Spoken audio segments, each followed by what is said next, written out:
The letters, what I did those with, I just did them with these little tappets here. They're the funky letter tappets. You have to, let's see, let me find one of the letters. Here's the L.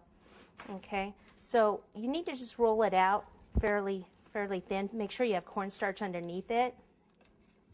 And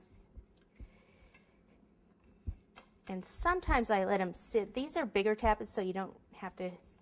Sometimes I let the fondant sit a little bit and then come back and cut them. And I'll cut them like in strips like this, so that once they dry a little, I can take my letters and bring them over like this and pop them on top like that. And then pop them out with something like this. And I could tell that that fondant's actually a little thick, because when it pushes up into the, you know, past this line in here, then it's a little too thick.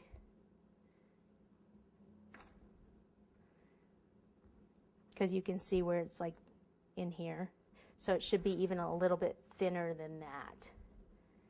Okay, and then I actually put a little bit shortening on the back of those and then put the letters on. The problem with airbrushing is if you put, you know, like water on the back of the letter, if it slips down or if you touch the wrong spot with the water, it's going to ruin the airbrush color a little bit. So you want to make sure, I kind of like the shortening because it doesn't slide down on you quite as much. It doesn't, over time, like if it's a display cake, it might not stick quite as well as the water over time, but usually, you know, once that goes in the, if it goes back in the refrigerator, and then the condensation even, you know, sticks it, glues it to it even more. More about airbrushing. I just use airbrushing usually for coloring a little bit. If you want to get more into airbrushing, there is airbrushing, what is it, 10 something? 101 for more airbrushing techniques. It's pretty cool to be able to have an airbrush, but like I said, if you can't, you can do the little aerosol spray type things. Then the heart cutouts. Fondant cutouts, I just use a little heart question from the forum like this and pop these on. So that's pretty simple. See, the shortening can just go like this, and you can just pop them on. What about the feet on your base? The feet down here on the base? On the base. Oh, these? These are just, this was just from something else I did that I needed it, the base lifted. These are just little wood blocks underneath the base that are just screwed in, and then this would be covered.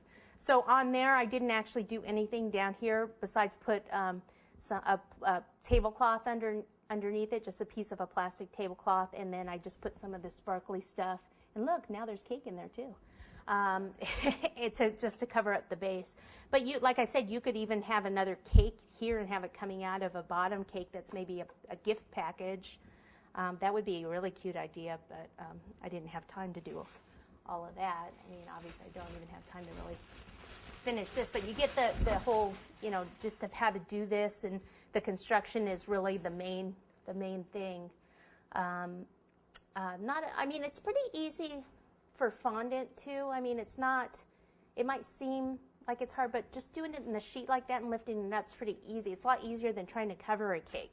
So if you're not, you know, that good with fondant work, you can always, we have the video fondant A to Z. I'm like, what is the video? Woo! Remember, I got up at 5:30, and again, the fumes from the PVC pipe. Take all that into account, you know, when you look at my videos. No.